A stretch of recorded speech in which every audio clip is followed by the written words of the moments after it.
नमस्कार साथियों, स्वागत है आपका हमारे यूट्यूब चैनल में। और हम देख रहे हैं हिंदी सेट नेट अध्ययन में जो नेट जेआरएफ के पाठ्यक्रम में निबंध है इकाई 9 में, उसमें से हम देख रहे हैं कविता क्या है निबंध।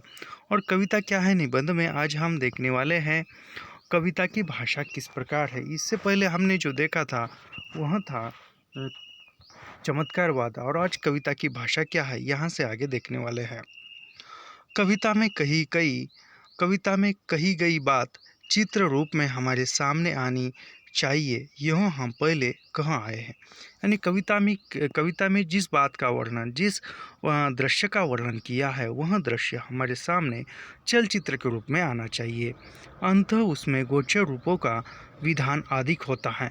वह प्राय ऐसे रूपों और व्यापारों को ही लेती है जो स्वाभाविक होते हैं और संसार में सबसे अधिक मनुष्य को सबसे अधिक दिखाई पड़ते हैं। अगोचर बातों या भावनाओं को भी जहाँ तक हो सकता है कविता स्थूल गोचर रूप में रखने का प्रयास करती है। इस मूर्ति विधान के लिए वह भाषा की लक्षणा शक्ति से काम लेती है। जैसे समय बीत जाता है कहने की अपेक्षा समय भागा जाता है। यानी कहते कि समय बीत जाता है, जाता है कहने के बजाय समय भागा जाता है। दोनों का अर्थ एक ही होता है कि समय बीत जाता है, आज का समय निकल जाता है। कहना वह अधिक पसंद करेगी।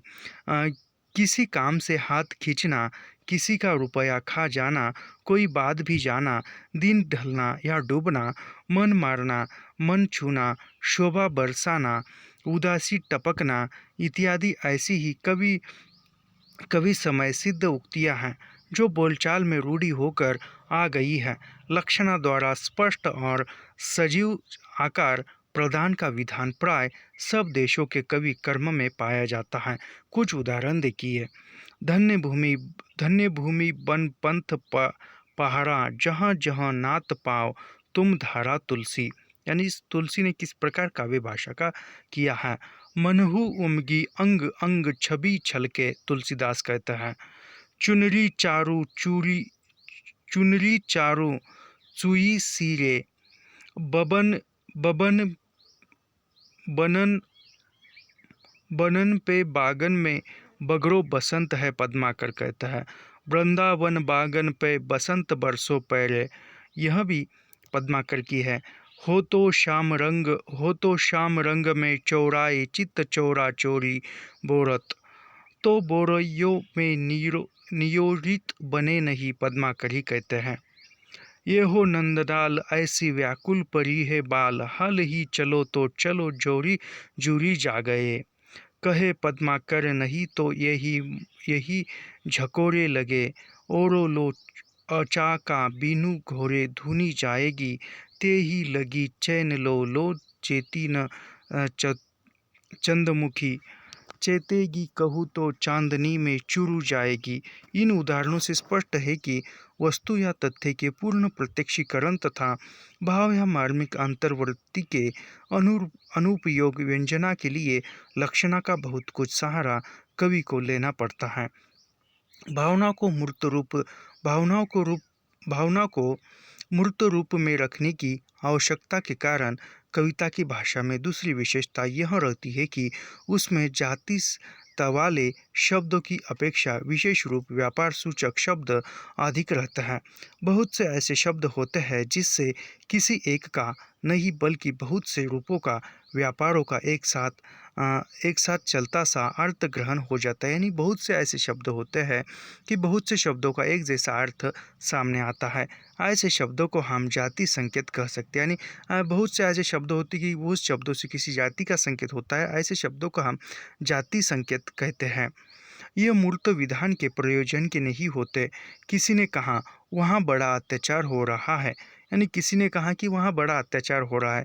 इस अत्याचार शब्द के अंतर्गत मारना, पीटना, डांटना, टपकना, लुटकना, पाटना इत्यादि शब्द से व्यापार हो सकते हैं। यानी किसी ने कहा कि वहाँ पर बहुत बड़ा अत्याचार हो सकता है, फिर वह उस अत्याचार में मारना होता है, पीटना, डांटना, डराव, टपकना, लुढ़कना पाटना, इन सभी आदि आदि इसमें हो सकते हैं। अत्याचार यानी केवल किस शारीरिक अत्याचार होता है, मानसिक अत्याचार होता है, भावनिक अत्याचार होता है, वह सभी उसमें आ जाते हैं।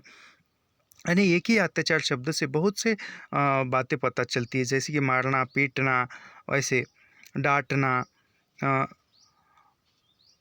अंततः अत्याचार शब्द के सुनने से उन उन सब व्यापारों की एक मिली-जुली स्पष्ट भावना थोड़ी देर के लिए मन में आ जाती है। यानी अत्याचार शब्द सुनने पर हमें इन जो उपर्युक्त जो भी बातें कही थी, मारना, डांटना, पीटना, पाटना, इन सभी बातों के इन इन सभी शब्दों के रूप जो है हमारे मन में आते हैं।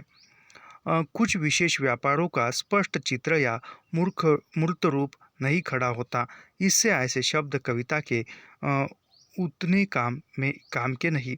यानी जिस शब्द जी ऐसे शब्द सुनकर मन में कोई चलचित्र या मन में कोई अ, उस प्रकार के शब्दों का या उस प्रकार के अर्थों का कोई उत्तेजना नहीं होती है, तो ऐसे शब्द कविता में भी नहीं लिए जाते, ज़्यादा उपयोगी नहीं। ये तत्व निरूपण, शास्त्रीय विचार आदि में ही अधिक उपयोगी होते हैं। भिन्न भिन्न शास्त्रों में बहुत से शब्द तो विलक्षण ही अर्थ देते हैं और परिभाषिक कहलाते हैं। शास्त्र मीमांसक या तत्व निरूपक को किसी सामान्य तथ्य या तत्व तक पहुँचने की जल्दी रहती है। इससे वह किसी सामान्य धर्म के अंतर्गत आने वाली बहुत सी बातों को एक मानकर अपना काम चलाता है। प्रत्येक का अलग अलग दृश्य दिखाने में नहीं उलझता। पर कविता कुछ वस्तुओं और व्यापारों को मन के भीतर मूर्त रूप में लाना और प्रभाव उत्पन्न करने के लिए कुछ देर रखना चाहती है। अतः उक्त प्रकार के व्यापार अर्थ संकेतों से ही उसका काम नहीं चल सकता। यानी कविता का काम केवल या शब्दों का काम या भाषा का काम केवल अर्थ संकेतों से नहीं चलता। इससे जहाँ उसे किसी स्थिति का वर्णन करना रहता है, वहाँ वह उसके अंतर्गत सबसे अधिक मर्मस्पर्शिनी कुछ विशेष वस्तुओं या व्यापारों को लेकर उसका चित्र खड़ा करने का आयोजन करती है। यानी कविता में क्या है, जो अर्थ बताना है, जिस बात को बताना है, उस बात को सबसे प्रथम सबसे अधिक जो मर्मस्पर्शी है, उस मर्मस्पर्शी वस्तु को लेकर, उसके व्यवहार या व्यापार को लेकर उसका चित्र खड़ा करने के साथ उसका चित्र खड़ा करना या उसका चित्रण बताने की योजना या आयोजन करना पड़ता है। यदि कहीं के घोर अत्याचार का वर्णन करना होगा तो वह कुछ निरपराध व्यक्तियों के वध, भीषण यंत्रणा, स्त्री बच्चों पर निष्ठुर प्रहार आदि का क्षोभकारी दृश्य सामने रखेगी। यानी कविता में यदि अत्याचार शब्द का वर्णन करना है और इसमें घोर अत्याचार हुआ है, अति अत्याचार हुआ है, असहनीय अत्याचार हुआ है, यह यदि बताना है, यह ऐसा वर्णन उसको करना है, तो वह जो है निरपराध व्यक्तियों को जो निरपराध व्यक्ति होते हैं उसको सामने लाकर उसके द्वारा अति घोर अत्याचार हुआ है, बहुत अन्याय अत्याचार हुआ है, असहनीय अत्याचार हुआ है, यह बताने के लिए जो निरपराधी है, जैसे बालक निरपराधी होता है, तो ऐसे उसमें शब्द लाकर उसको घोर अत्याचार हुआ है यह बताने का प्रयास करेंगे। जैसे उसमें यदि कहीं घोर अत्याचार का वर्णन करना होगा तो वह कुछ निरपराधियों के वध यानी जो निर्दोष है उसके वध दिखाएगा। जैसे भीषण यंत्रणा, स्त्री बच्चों पर निष्ठुर प्रहार आदि का क्षोभकारी हृदय सामने रखेगी, वहाँ घोर अत्याचार हो रहा है। इस वाक्य द्वारा वह कोई प्रभाव नहीं उत्पन्न कर सकती। यानी वहाँ केवल घोर अत्याचार हो रहा है, ऐसे बताने से उसके हृदय में या पढ़ने वाले या सुनने वाले के हृदय में घोर अत्याचार का दृश्य उत्पन्न नहीं होगा। तो इसके लिए कोई जो निर्दोष है, निरपराध है, उसको यदि बताते हैं तो उस पर घोर अत्याचार हो रहा है यह बताते हैं, तो उसके पढ़ने वाले या सुनने वाले के पाठक के हृदय में वह जो है चलचित्र या वह भाव उत्पन्न होगा। इस वाक्य द्वारा वह कोई प्रभाव नहीं उत्पन्न कर सकती। यानी कि कहा कि वहाँ घोर अत्याचार हुआ है तो उसके प्रभाव या प्रभाव उत्पन्न नहीं हो सकता। अत्याचार शब्द के अंतर्गत न जाने कितने व्यापार आ सकते हैं।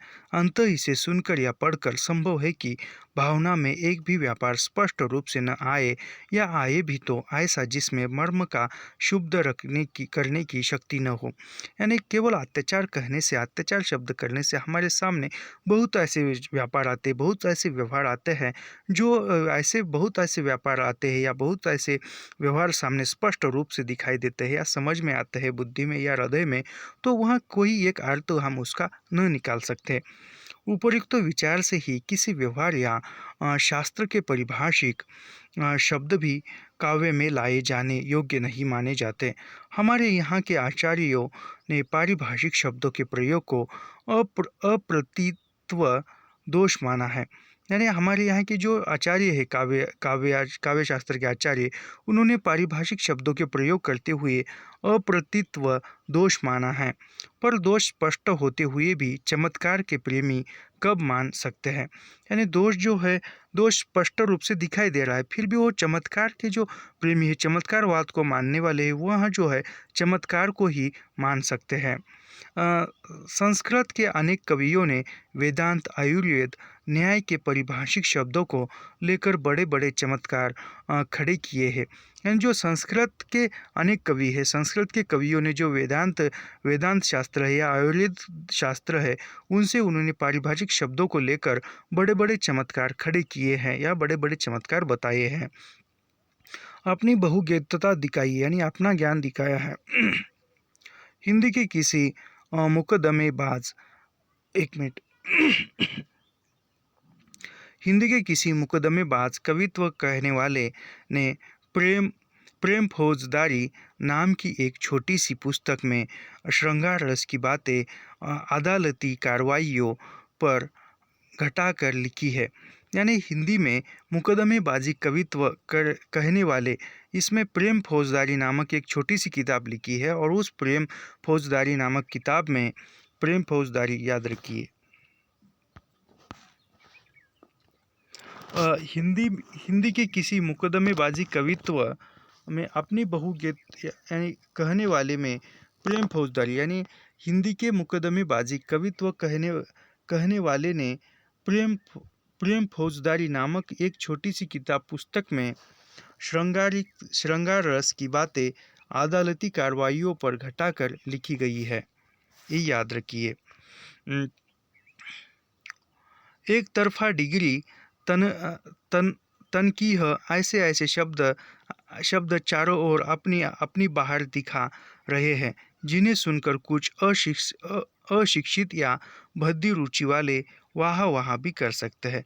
यानी एक तरफा डिग्री, तनकीह, ऐसे शब्द जो है सुनकर जो अज्ञान से भरे हुए, जिनको अर्थ पता नहीं, फिर भी वो वहाँ करके बोलेंगे, स्तुति करेंगे। शास्त्र के भीतर निरूपित तथ्य को भी जब कोई कवि अपनी रचना के भीतर लेता है, तब वह पारिभाषिक तथा अधिक व्याप्ति वाले जाति संकेत शब्दों को हटाकर उस तथ्य को व्यंजित करने वाले कुछ विशेष मार्मिक रूपों और व्यापारों का चित्रण करता है। यानी जो शास्त्र के भीतर जो निरूपित तथ्य होते हैं, उस निरूपित तथ्य को भी जब कोई कवि अपनी रचना के भीतर लेता है, जो शास्त्रों के भीतर जो निरूपित तथ्य या बातें होती है, उसको कवि रचनाकार लिखता है, तब वह पारिभाषिक तथा अधिक व्यापार वाले शब्द, जो पारिभाषिक शब्द होते हैं या अधिक अर्थ बताने वाले शब्द होते हैं, अधिक व्यवहार बताने वाले जाति संकेत वाले जो शब्द होते हैं, उसको हटाकर वह व्यंजित करने वाले कोई एक ही बात को व्यंजित करने वाले, कोई एक ही तथ्य को बताने वाले शब्दों को कुछ विशेष मार्मिक रूप और व्यापार का चित्रण करते हुए वह चित्रण करता है। कवि गोचर और मूर्त रूपों के द्वारा ही अपनी बात कहता है। यानी कवि जो है गोचर और पूर्त रूपों के द्वारा ही, यानी मूर्त और अमूर्त रूप द्वारा ही कवि जो है अपनी बात को कहता है। उदाहरण के लिए गोस्वामी तुलसीदास के ये वचन लीजिए। अभी गोस्वामी तुलसीदास किस प्रकार बताते हैं गोचर और मूर्त रूप सामने लाकर। जेहि निसी सकल जीव सुत ही तब कृपा पात्र जन जाग्यो। इसमें माया में पड़े हुए जीव की अज्ञान दशा का काव्य पद्धति पर कथन है। यानी इसमें जो अज्ञानता, जो माया में पड़े हुए जीव जो है, जो माया को ही सर्वस्व मानते हैं, उसमें पड़ा हुआ जीव अज्ञान दशा में काव्य पद्धति पर किस प्रकार का कथन है। और देखिए, प्राणी आयु भर क्लेश निवारण और सुख प्राप्ति का प्रयास करता रहता है। यानी प्राणी जो है जीवन भर, पूरे जीवन में वह जो भी क्लेश निवारण, यानी जो भी उसका पाप है उसका निवारण में और सुख प्राप्ति का ही प्रयास करता है, और कभी वास्तविक सुख शांति प्राप्त नहीं करता। यानी वह सुख प्राप्ति के ही लिए प्रयास करता है, लेकिन जीवन भर वहाँ उसको सुख प्राप्ति नहीं होती। इस बात को गोस्वामी यूँ सामने रखते हैं। डासत ही गई बीती निशा सब, कबहू न नात नींद भरी सोयो। यानी वह दुख निवारण में ही रहिए। जब दुख निवारण करने के लिए ही वह सोचते रहिए। वह जीवन में सुख आया, उसका उसने सुख स्वाद लिया ही नहीं, और वह ऐसे ही सोए रहे। भविष्य का ज्ञात अत्यंत अद्भुत और रहस्यमय है, जिसके कारण प्राणी आने वाली विपत्ति की कुछ भी भावना न करके अपनी दशा में मग्न रहता है। यानी जो भविष्य का ज्ञान अत्यंत अद्भुत और रहस्यमय है। यदि किसी को भविष्य का ज्ञान पता होता है तो वो एक अद्भुत है और रहस्यमय है, जिसके कारण प्राणी आने वाली विपत्ति की कुछ भी भावना न करके अपनी दशा में मग्न रहता है। यानी भविष्य में क्या होने वाला है यह प्राणी को कुछ पता नहीं होता। वह जो वर्तमान का समय है उसी में वह मग्न रहता है, खुश रहता है। चर्य इसी बात को गोस्वामी कहते हैं, चर्य हरित तृण बलि पशु इस चित्र द्वारा व्यक्त किया है कि अंग्रेजी कवि पोप ने भी भविष्य के अज्ञान का यही मार्मिक चित्र लिया है। यानी जो अंग्रेजी का जो कवि पोप था उसने भी भविष्य के बारे में कोई पता नहीं था, वो भविष्य के बारे में अज्ञानता था। यद्यपि उसने इस अज्ञान को ईश्वर का बड़ा भारी अनुग्रह कहा है। यानी पोप ने भी कहा है कि ईश्वर का बड़ा अनुग्रह। उस बलि पशु को देख आज जिसका तू रे नर, अपने रंग में रक्त बहाएगा वेदी पर, होता उसको ज्ञान कहीं तेरा है जैसा, क्रीड़ा करता कभी उछलता फिरता ऐसा, अंतकाल तक हरा हरा चारा चबलाता, हनन हेतु उसे उठे हाथ को चाटे जाता, और अगम का आज्ञा यह ईश का परम अनुग्रह। यानी प्राणी को कुछ भविष्य की चिंता नहीं होती है, वह कुछ नहीं, वो वर्तमान में जो स्थिति है उसको ही वह चारा खाते खाते बैठा है, घास खाते खाते जो उसको मारने के लिए हाथ उठाता है वह उसी हाथ को दुलारता है, चाटता है। यानी यह जो ऊपर हिंदी में पढ़ा वही उसका यह वही उसका है। ये बातचीत में सब किसी को अपने कथन द्वारा कोई मार्मिक प्रभाव उत्पन्न करना होता है। यानी बातचीत करते हुए भी कोई मार्मिक कथन बताकर प्रभाव उत्पन्न करना होता है, तब वह इसी पद्धति का अवलंब करता है। यदि अपनी पत्नी पर अत्याचार करने वाले किसी व्यक्ति को उसे समझाना है तो वह कहेगा कि तुमने इसका हाथ पकड़ा है। यानी कोई पति जो है वह अपनी पत्नी पर अन्याय अत्याचार कर रहा है, अन्याय अत्याचार करने वाले व्यक्ति को उसे समझाना, यानी वो अपनी पत्नी पर अन्याय अत्याचार करना है और उस व्यक्ति को समझाना है, तो वह कहने वाला क्या करेगा कि तुमने इसका हाथ पकड़ा है। यानी तुमने इसका हाथ पकड़ा है मतलब तुमने इसके साथ शादी की है। यह न कहेगा कि तुमने इसके साथ विवाह किया है। यानी वह उस पत्नी पर अत्याचार करने वाले व्यक्ति को हमें समझाना है, तो उसको हम ऐसा कहेंगे कि तुमने इसका हाथ पकड़ा है। यह नहीं कहेंगे कि तुमने इसके साथ विवाह किया है या शादी की है। विवाह शब्द इसके अंतर्गत न जाने कितने विधि विधान हैं। यानी विवाह शब्द के अंतर्गत न जाने कितनी विधि विधान है, शुक्ल जी कहते हैं, जो सब के सब एक बारगी मन में आ भी नहीं सकते। यानी विवाह शब्द के कितने अर्थ हो सकते हैं, कितने विधि विधान हैं, तो तुमने उसके साथ विवाह किया है ऐसा कहने से वह जो विधि विधान है वह ऐसा करने से उसके मन में तुरंत एक ही अर्थ नहीं आ सकता और उतने व्यंजक या मर्मस्पर्शी भी नहीं होते। अंत कहने वाला उसमें से जो सबसे अधिक व्यंजक और स्वाभाविक व्यापार हाथ पकड़ना है, जिससे सहारा लेने का चित्र सामने आता है, उसे भावना में लाता है। यानी समझाने वाला भी उसको विवाह किया है न कहकर तुमने उसका हाथ पकड़ा है ऐसा कहकर उसके मन में, उसके हृदय में तुरंत वहाँ पत्नी प्रेम का या पति प्रेम का भाव जो है उत्पन्न कर सकता है। तीसरी विशेषता कवि की भाषा में वर्ण विन्यास की है, यानी तीसरी विशेषता में कवि की जो भाषा है, कवि की भाषा में वर्ण विन्यासता होनी चाहिए। शुष्को बृहस्ति के और निरसत निरसत रु निरसतरुरिह विलसति पुरतः का भेद हमारी पंडित मंडली में बहुत दिनों से प्रसिद्ध चला आता है। काव्य एक बहुत ही व्यापक कला है, यानी काव्य एक व्यापक कला है, याद रखिए। काव्य एक संकुचित कला नहीं है, काव्य एक व्यापक कला है। जिस प्रकार मूर्त विधान के लिए कविता चित्र विधा की प्रणाली का अनुसरण करती है, उसी प्रकार नाद सौष्ठव के लिए वह संगीत का कुछ कुछ सहारा लेती है। यह काफ़ी इम्पोर्टेंट कथन लगता है। जिस काव्य एक बहुत ही व्यापक कला है, यह महत्वपूर्ण कथन है। काव्य एक बहुत ही व्यापक कला है। जिस प्रकार मूर्त विधान के लिए कविता चित्र विधा की प्रणाली का अनुसरण करती है, उसी प्रकार नाद सौष्ठव के लिए संगीत का कुछ न कुछ सहारा लेती है। श्रुति कटु मानकर कुछ वर्णों का त्याग, वृत्त विधान, लय, अत्यानुप्रास आदि नाद सौंदर्य करने के लिए ही है। नाद सौष्ठव के निमित्त निरूपित वर्ण विशेषता को हिंदी के हमारे कुछ पुराने कवि इतनी दूर तक घसीट ले गए कि उनकी बहुत सी रचना बेढोल और भाव शून्य हो गई है। उनमें अनुप्रास की लंबी लड़ी, वर्ण विशेष की निरंतर आवृत्ति के सिवा और किसी बात पर ध्यान नहीं जाता। जो बात भाव या रस की धारा का मन के भीतर अधिक प्रसार करने के लिए थी, वह अलग चमत्कार या तमाशा खड़ा करने के लिए काम में लाई गई है। नाद सौंदर्य से कविता की आयु बढ़ती है, ये बात याद रखिए। नाद सौंदर्य से कविता की आयु जो है बढ़ती है, यानी उसमें यदि नाद सौंदर्य है तो वह अनेक काल तक चलती रहती है। किसी भी काल में, यानी किसी भी काल में वो जीवंत, किसको कालजयी कविता बोलते हैं, जो किसी भी काल में जीवित रहे। नाद सौंदर्य से कविता की आयु बढ़ती है। तालपत्र, भोजपत्र, कागज आदि का आश्रय छूट जाने पर भी वह बहुत दिनों तक लोगों की जिह्वा पर नाचती रहती है। क्या है? नाद सौंदर्य से कविता की आयु बढ़ती है।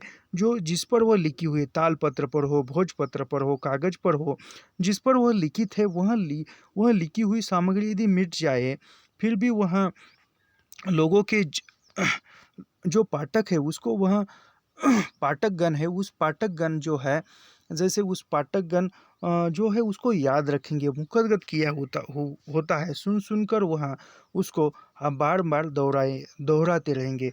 नाद सौंदर्य से कविता की आयु बढ़ती है। तालपत्र, भोजपत्र, कागज आदि का आश्रय छूट जाने पर भी वह बहुत दिनों तक लोगों की जीवा पर नाचती रहेगी।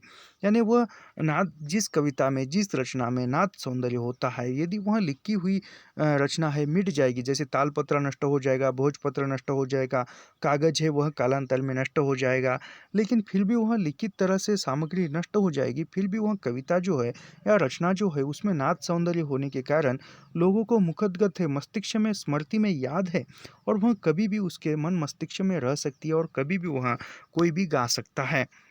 जैसे कि ओम जय जगदीश हरे, यह बहुत से लोगों को याद है, और वह कविता, लिखी हुई कविता यदि नष्ट हो जाए, फिर भी वो ओम जय जगदीश हरे कविता गाई जाएगी, सुनाई जाएगी।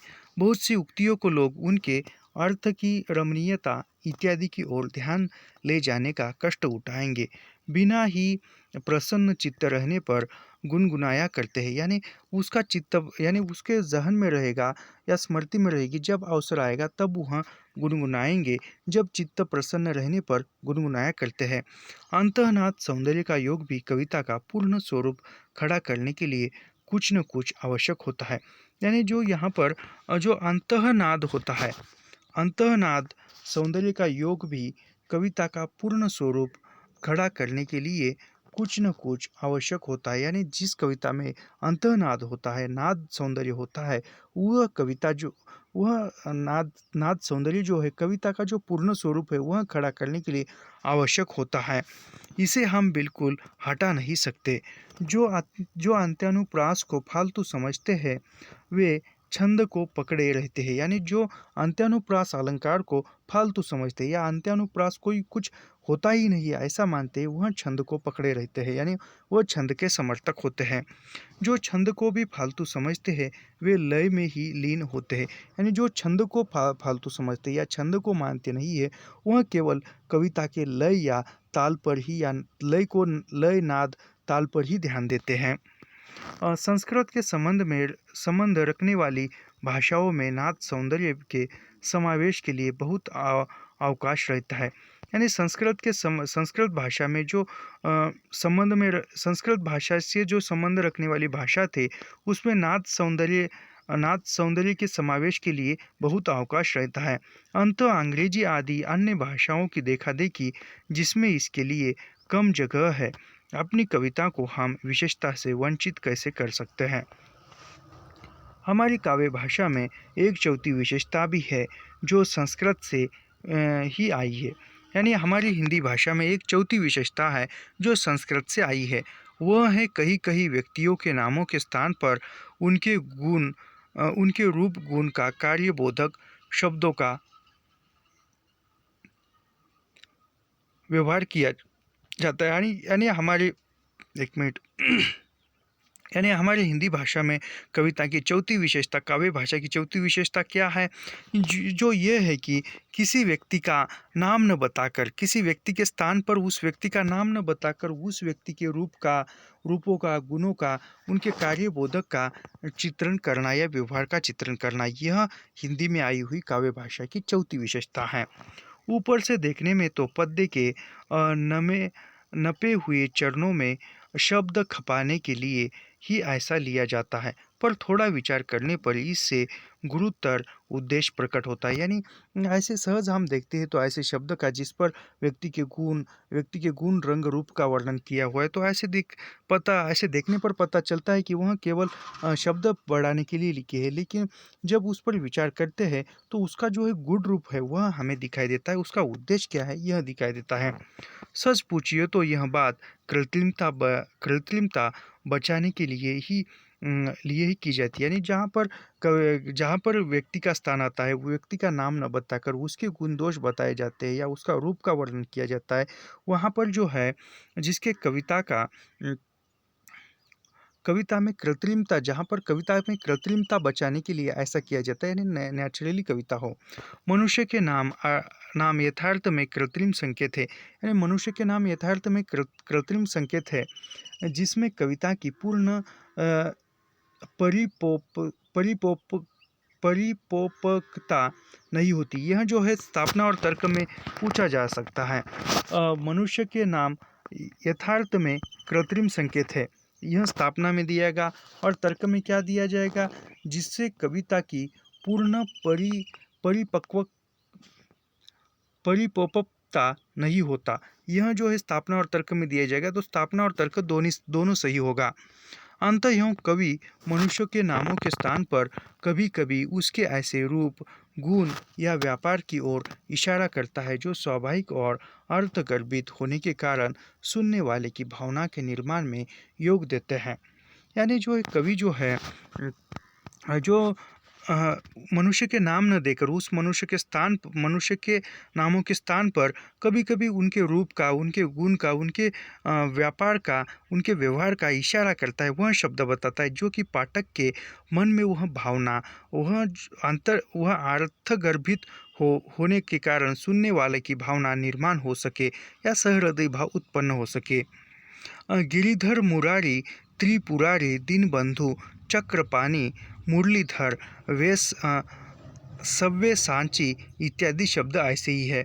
ऐसे शब्दों को सुनते समय इस बात का ध्यान रखना चाहिए कि वे प्रकरण विरुद्ध या अवसर के प्रतिकूल न हो।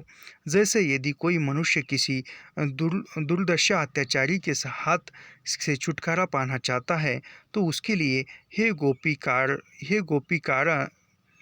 हे हे गोपीकार मन, हे वृंदावन बिहारी आदि कहकर कृष्ण को पुकारने की अपेक्षा हे मुरारी, हे कंस निकंदन आदि संबोधनों से पुकारना अधिक उपयुक्त है। यानी कोई जो है गोपी है या कोई गोपाल का उधर मथुरा का रहवासी है और वह अन्य अत्याचार में फंसा हुआ है और उसको छुटकारा करना चाहता है, तो वह कहेगा कृष्ण से, हे गोपी कारण, हे वृंदावन बिहारी मुझे बचाओ।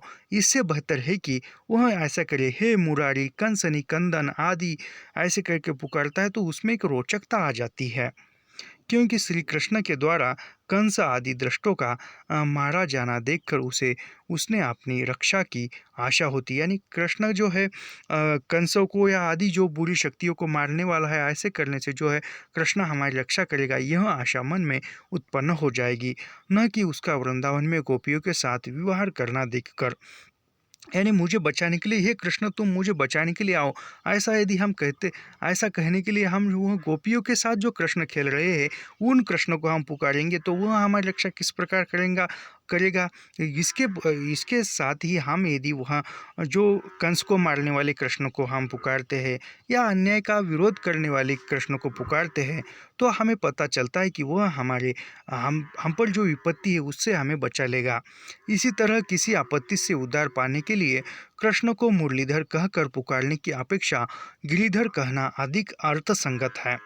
अभी यहाँ से जो है कविता में अलंकार योजना किस प्रकार होनी चाहिए, यह यहाँ से प्रारंभ होता है। कविता में भाषा की सब शक्तियों से काम लेना पड़ता है। यानी कविता में भाषा की जो शक्ति होती है उससे काम लेना पड़ता है। वस्तु या व्यापार की भावना चटकीली करने और भाव को अधिक उत्कर्ष पर पहुंचाने के लिए कभी किसी वस्तु का आकार या गुण बहुत बढ़ाकर दिखाना पड़ता है। यानी कविता की जो भाषा है, वस्तु व्यापार कविता में भाषा की सब शक्तियों से काम लेना, यानी कविता में जो भी भाषा होती है उस भाषा की शक्तियों से काम लेना पड़ता है। वस्तु या व्यापार की भावना चटकीली करने पर, यानी वस्तु या व्यवहार की भाषा को चटकीली करने पर या रोचकता लाने, उस भाषा में रोचकता लाने के लिए या भाव को अधिक उत्कर्ष करने के लिए, उत्कर्ष पर पहुंचाने के लिए, यानी भाव है लेकिन उसी भाव को उत्कर्ष स्थिति पर पहुंचाने के लिए कभी कभी वस्तु का आकार या गुण बहुत बड़ा चढ़ाकर दिखाना पड़ता है। कभी उसके रूप रंग या गुण की भावना को उसी प्रकार के और रूप रंग मिलाकर तीव्र करने के लिए समान रूप और धर्मावली और वस्तुओं को सामने लाकर रखना पड़ता है। कभी कभी बात को भी घुमा फिरा कर कहना पड़ता है। इस तरह के भिन्न भिन्न विधान और कथन के ढंग अलंकार कहलाते हैं। इसके सहारे से कविता अपना प्रभाव बहुत कुछ बढ़ाती है।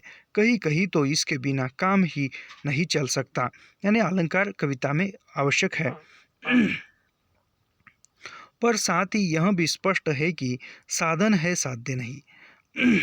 यानी कविता साधन है साध्य नहीं है।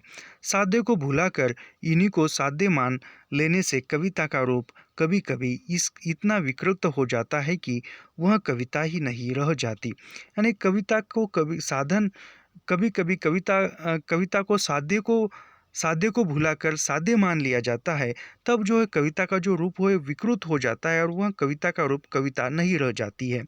पुरानी कविता में कहीं कहीं इस बात के उदाहरण मिल जाते हैं। अलंकार चाहे अप्रस्तुत वस्तु योजना के रूप में हो, यानी अलंकार कभी अप्रस्तुत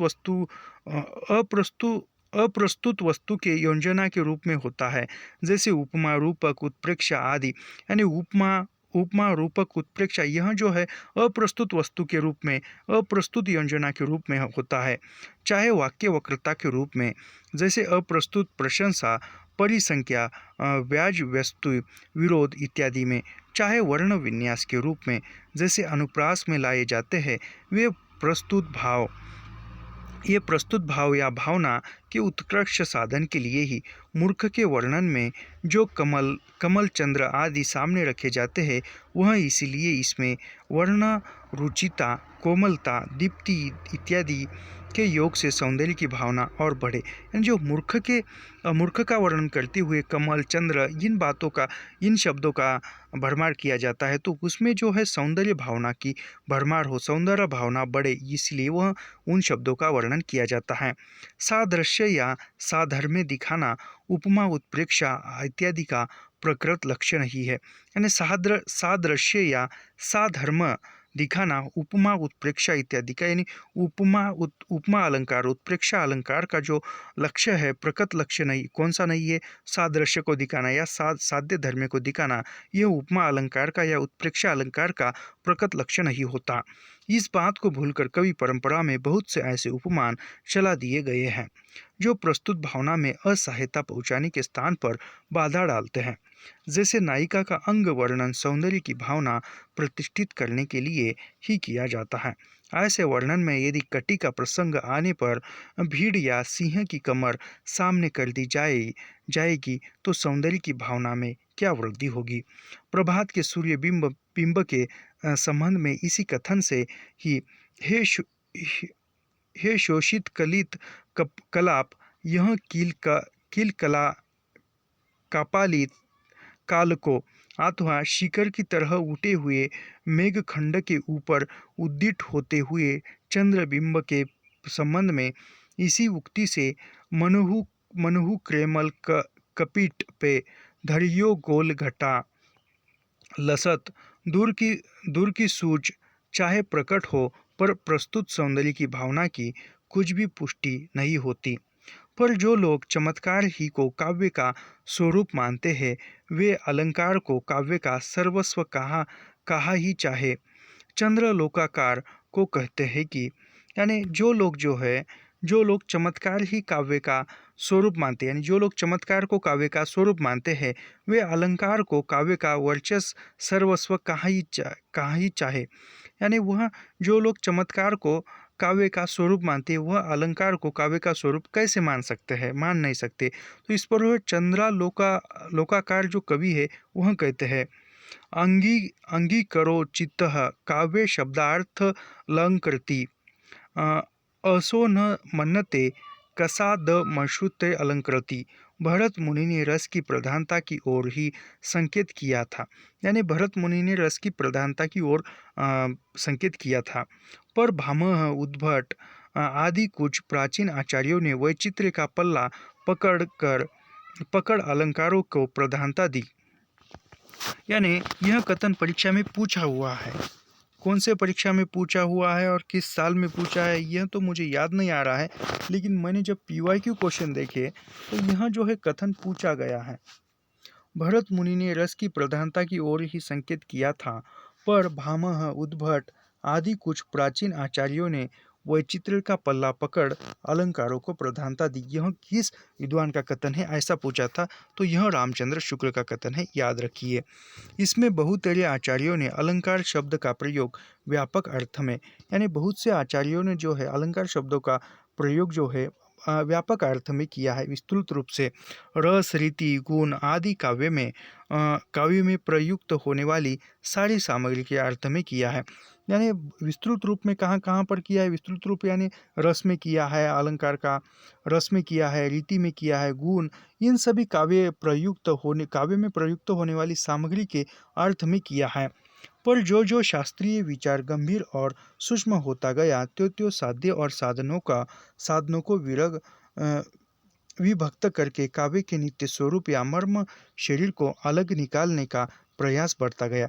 यानी जो शास्त्रीय विचार गंभीर, यानी जो कविता के विषय में या कविता के क्षेत्र में जो शास्त्रीय विचार बढ़ता गया, जो शास्त्रीय विचार और गंभीर सूक्ष्म होता गया, त्यो साध्य और साधनों को विभक्त करके काव्य के नित्य रूप या मर्म शरीर को अलग निकालने की बात करनी। यानी जो भी काव्य में मर्म स्पर्श है और मर्म शरीर है, या जो भी वह मर्मस्पर्श शब्द होते हैं या मर्मस्पर्श बात होती है, वो काव्य से अलग निकाल देने की बात की है।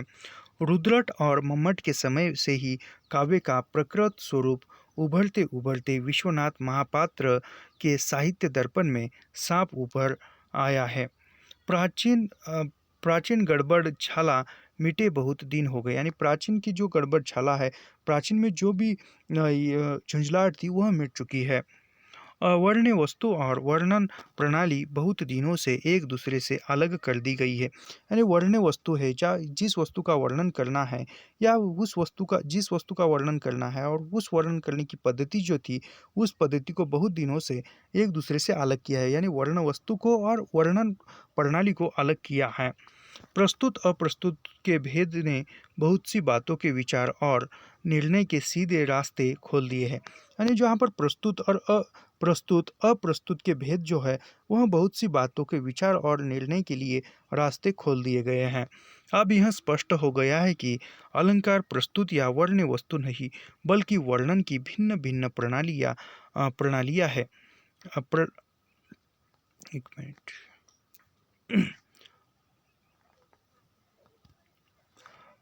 प्रस्तुत प्रस्तुत अप्रस्तुत के भेद ने बहुत सी बातों के विचार और निर्णय के सीधे रास्ते खोल दिए हैं।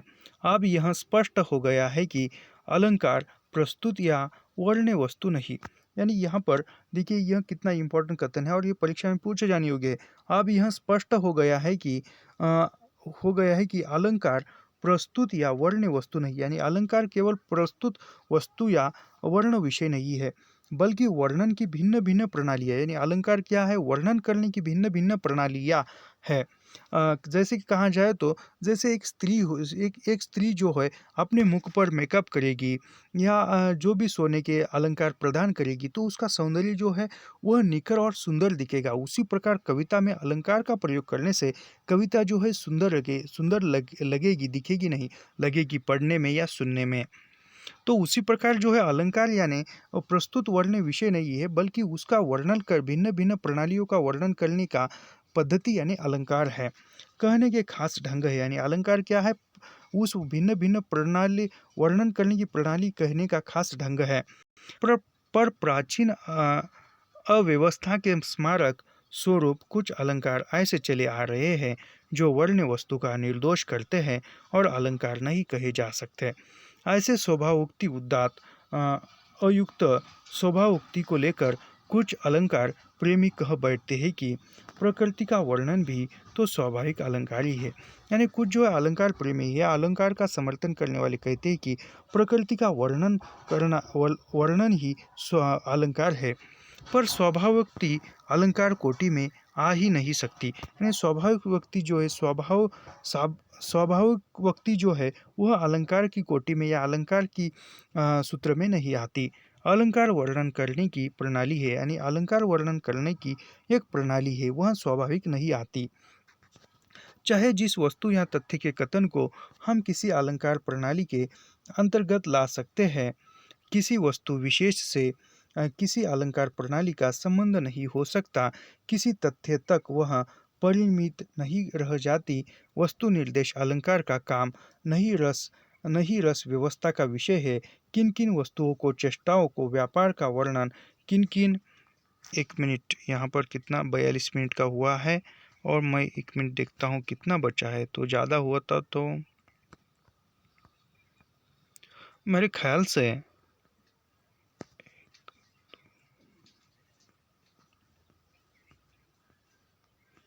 हम आज के ही वीडियो में यह जो निबंध है समाप्त करने का प्रयास करेंगे।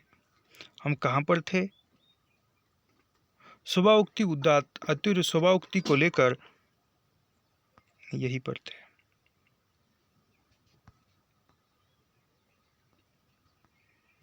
अवलंबन विभाग के अंतर्गत और उसकी चेष्टाओं का वर्णन उद्दीपन विभाग के अंतर्गत होगा। यानी अवलंबन विभाग के अंतर्गत और उसकी चेष्टाओं का वर्णन उद्दीपन विभाग के अंतर्गत होगा।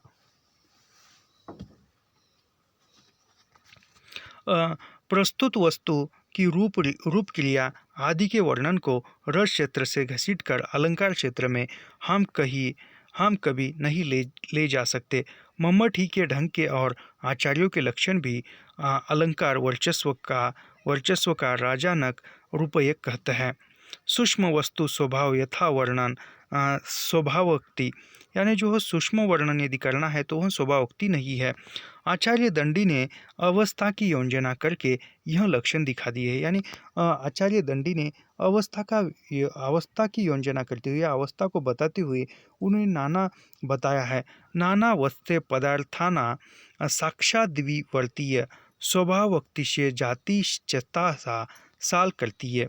बात यह है कि स्वभावोक्ति अलंकारों के भीतर आ ही नहीं सकती। यानी स्वाभाविक अलंकार का चित्रण करना या अलंकार को कविता में लाना वह स्वाभाविक बात नहीं है। वक्रोक्तिवादी कुंतल ने भी इसे अलंकार नहीं माना। यानी जो स्वाभाविक रूप में अलंकार का वर्णन करते उसको वक्रोक्तवादी जो कुंतक थे उन्होंने भी उसको अलंकार नहीं माना।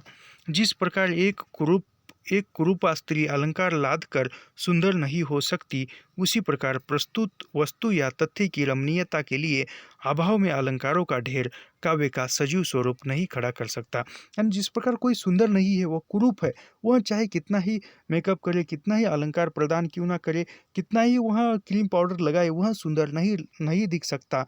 उसी प्रकार कविता में भी स्वाभाविक तरह से या जानबूझकर वहाँ पर अलंकार डालने से या अलंकार का प्रयोग करने से उस कविता में या काव्य में सजीव रूप नहीं खड़ा हो सकता।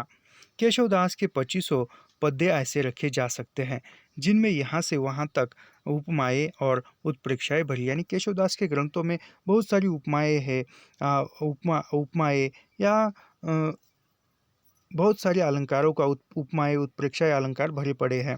शब्द साम्य के बड़े बड़े खेल तमाशे जुटाए गए हैं, पर उनके द्वारा कोई मार्मिक अनुभूति नहीं उत्पन्न होती। उन्हें कोई सहृदय या भावुक काव्य नहीं कहेगा। यानी केशवदास के काव्य को कोई सहृदयी काव्य या भावुक काव्य नहीं कह सकता। यानी वहाँ पर उन्होंने जानबूझकर डाला है उन अलंकारों का वर्णन। आचार्य ने भी अलंकारों को काव्य शोभा कर यानी आचार्यों ने क्या कहा है, अलंकार को काव्य शोभा कर कहा है। शोभातिशायी आदि ही कहा है। यानी अलंकार आचार्यों ने क्या अलंकार को क्या कहा है, काव्य शोभाकार शोभातिशायी यह कहा है। महाराज भोज भी अलंकार को अलम थर्मल करता ही कहते हैं। पहले से सुंदर अर्थ को ही अलंकार शोभित कर सकता है। यानी जो पहले से सुंदर है उसको ही अलंकारात शोभित करता है। यानी कहा जाए तो पहले से कोई प्राकृतिक सुंदरता है उसके चेहरे पर और वो फिर थोड़ा सा उस पर अलंकार करे या थोड़ा सा मेकअप करे तो वो और सुंदर दिख सकता है। यानी उस कविता में यदि पहले से सुंदरता है और उसमें थोड़ा से अलंकारात शब्दों का प्रयोग किया जाए तो वह कविता और रमणीय हो सकती है। सुंदर अर्थ की शोभा बढ़ाने में जो अलंकार प्रयुक्त नहीं वे अलंकार नहीं। यानी सुंदर अर्थ की शोभा बढ़ाने में जो अलंकार प्रयुक्त नहीं वे अलंकार नहीं है।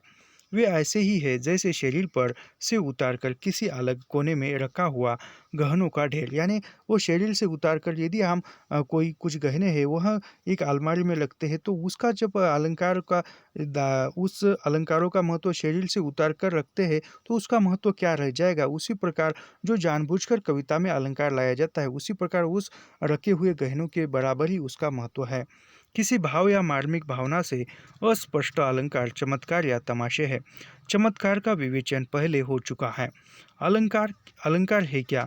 सूक्ष्म दृष्टि वालों ने काव्य के सुंदर सुंदर स्थल चुने और उसकी रमणीयता के कारणों की खोज करने लगे। वर्णन शैली या कथन की पद्धति में ऐसे लोगों को जो जो विशेषताएं मालूम होती गई है वे नामकरण करते हैं। जैसे विकल्प अलंकार का निरूपण पहले पहल राजा जनक रूपक ने किया था। यानी निरूपण विकल्प अलंकार का प्रयोग सबसे प्रथम किसने किया था? तो राजा जनक ने किया था। राजा नक रूयक ने किया था। कौन कह सकता है कि काव्यों में जितने रमणीय स्थल है सब ढूंढ डाले गए। वर्णन की जितनी सुंदर प्रणालियाँ हो सकती है सब निरूपित हो गई है। अथवा जो स्थल रमणीय लगे उसकी रमणीयता का कारण वर्णन प्रणाली ही थी। यानी जो स्थल रमणीय लगे जो ऐसे लगता है कि इस काव्य में जो रमणीय स्थल है वो सब कुछ लाए गए हैं। वहाँ जो है रमणीय स्थल जो है वह रमणीय वर्णन प्रणाली है। आदि काव्य रामायण से लेकर इधर तक के काव्यों में न जाने कितनी विचित्र वर्णन प्रणालियाँ भरी पड़ी है जो न निर्दिष्ट की गई की गई है और न जितने कुछ नाम रखे गए हैं। अभी यहाँ पर जो है कविता पर अत्याचार किस प्रकार हुआ है, यह हम देखते हैं। यानी कविता पर अत्याचार यानी कविता की स्वतंत्रता पर बाधा किन किन लोगों किस प्रकार डाली गई है, यह हम देखते हैं। हम्म, अ, कविता पर अत्याचार देखते हैं भी बहुत कुछ हुआ है। यानी कविता पर अत्याचार बहुत कुछ हुआ है। लोभियों, स्वार्थियों और खुशामदियों ने उसका गला दबाकर नहीं अपात्रों की असमान पर चढ़ाने वाली सुक्ति कराई गई है। यानी कविता पर अन्य अत्याचार जो भी दरबार के कवि थे उन्होंने जो भी लोभी थे, स्वार्थी थे, खुशामदी थे, उन्होंने कविता का गला दबाकर उसका स्वतंत्रता पर बाधा डाली है, अपमान किया है, सुक्ति कराई है। कहीं द्रव्य न देने वालों की निराधार निंदा, यानी कोई कविता सुनाने पर या कविता लिखने पर उसका मूल्य नहीं देते तो उस पर निराधार निंदा की है। ऐसी तुच्छ वृत्ति वालों का अपवित्र दृश्य कविता के निवास के योग्य नहीं है। यानी किसकी निंदा करना, किसी की बुराई करना, यह कविता क्षेत्र के अंतर नहीं आता। ऐसे करने से कविता की बुराई होती है। वह कहते हैं कविता देवी के मंदिर ऊंचे, खुले, विस्तृत और पुनीत हृदय है। यानी कविता क्या है? कविता एक देवी का मंदिर है, ऊंचे, खुले, विस्तृत और पुनीत हृदय है कविता। सच्चे कवि राजाओं की सवारी, ऐश्वर्य की सामग्री में ही सौंदर्य नहीं ढूंढा करते। यानी जो सच्चे कवि है या जो वास्तविक सच्चे मूल कवि है, वह कवि केवल राजाओं की प्रशंसा करने में या राजाओं की प्रशंसा करते हुए उसकी सवारी, ऐश्वर्य, सामग्री का ही वर्णन बताना ही वह उसका कविता काव्य का सौंदर्य नहीं बता सकते। सच्चे कवि राजाओं की सवारी, ऐश्वर्य की सामग्री में ही सौंदर्य ढूंढ सकते थे।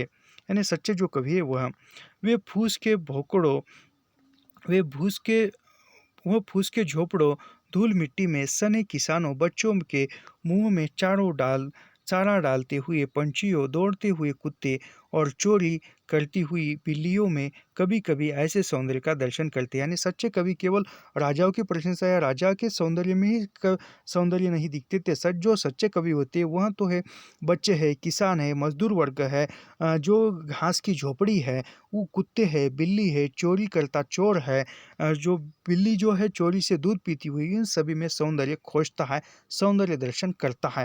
यानी जो सच्चा कवि है वह हर बात पर सौंदर्य दिखाई देगा। जिसकी छाया भी महलों और दरवाजों तक नहीं पहुंच सकती। श्रीमानों ने शुभागमन पर पद्य बनाना, बात बात में उनको बधाई देना कवि का काम नहीं। यानी बात बात पर कवि का काम क्या कौन सा नहीं है? श्रीमानों को शुभगमन करना या पद्य बनाना, यानी किसी को शुभकामनाएं देते हुए कविता लिखना, बधाई देना, यह कवि का काम नहीं है। याद रखिए, मैं भी एक कवि हूँ और जो भी कवि इस वीडियो को सुन रहे हैं तो याद रखिए कि किसी को शुभकामना देना या शुभकामना के लिए कविता लिखना या किसी को बधाई देना कविता के माध्यम से, ये कवि का काम नहीं। जिनके रूप या कर्म कलाप जगत और जीवन के बीच में उसे सुंदर लगते हैं, उन्हीं के वर्णन वह स्वांत सुखाय प्रवृत्ति होता है। यानी जो स्वांत सुखाय के लिए, जो खुद के सुख के लिखता है, वही कवि की प्रवृत्ति होती है। अभी कविता की आवश्यकता क्या है, यह देखते हैं। जैसे कि कविता की आवश्यकता किस लिए है, यह हम यहाँ से आगे देखते हैं। मनुष्य के लिए कविता इतनी प्रयोजनीय वस्तु है कि संसार की सभ्य असभ्य सभी जातियों में किसी न किसी रूप में पाई जाती है। यानी मनुष्य के लिए कविता इतनी प्रयोजनीय है या इतनी उपयोगी है कि संसार के हर एक वस्तु में, हर एक रूप में, सभ्य असभ्य में वह कविता पाई जाती है, यानी दिखाई देती है। चाहे इतिहास न हो, विज्ञान न हो, चाहे इतिहास न हो, विज्ञान, यानी प्रत्येक विषय में, हर एक क्षेत्र में कविता जो है दिखाई देती है। पर कविता का प्रचार अवश्य रहेगा। यानी विज्ञान हो, दर्शन हो या किसी कौन सा भी विषय क्यों ना हो, कविता का प्रचार उसमें अवश्य रहेगा। बात यह है कि मनुष्य अपने ही व्यापारों का ऐसा संघन और जटिल मंडल बांधता चला आ रहा है, जिसके भीतर बंधा बंधा वह शेष सृष्टि के साथ अपने हृदय का संबंध भूला भूला सा रहता है। इस परिस्थिति में मनुष्य को अपनी मनुष्यता खोने का डर बराबर रहता है। इसी से अंत प्रकृति में मनुष्यता को समय समय पर जगाते रहने के लिए कविता मनुष्य जाति के साथ लगी चली आ रही है और और चली चलेगी, जानवरों को इसकी ज़रूरत नहीं। यानी कविता जो है मानव की जो भी व्यवहार है, जो भी मानवीयता है उसको जीवित रखने के लिए, जो मानव के अंदर, इंसान के अंदर इंसानियत जीवित जीवित रखने के लिए कविता जो है आवश्यक है, अनिवार्य है। कविता इंसानों के लिए अनिवार्य है, जानवरों के लिए उसकी कविता की ज़रूरत नहीं है। तो यहाँ पर जो है कविता क्या है, निबंध हमारा समाप्त होता है। समाप्त होता है। कुल यह जो निबंध है, यह निबंध कुल हमने 4 भागों में देखा है। 4 भागों में देखा है और यह 4 भाग इसी चैनल पर अपलोड है। इसके साथ हम कल जो है दूसरा निबंध प्रारंभ करते हैं, नाखून क्यों बढ़ते हैं, जो हजारी प्रसाद द्विवेदी का है। यह हम कल के वीडियो में या इसके आगे के वीडियो में प्रारंभ करेंगे। तो ऐसे ही लाइन टू लाइन, पंक्ति दर पंक्ति अध्ययन करने के लिए हमारे चैनल को सब्सक्राइब कीजिए, लाइक कीजिए और शेयर करना मत भूलिए। मिलते हैं नेक्स्ट वीडियो में। धन्यवाद।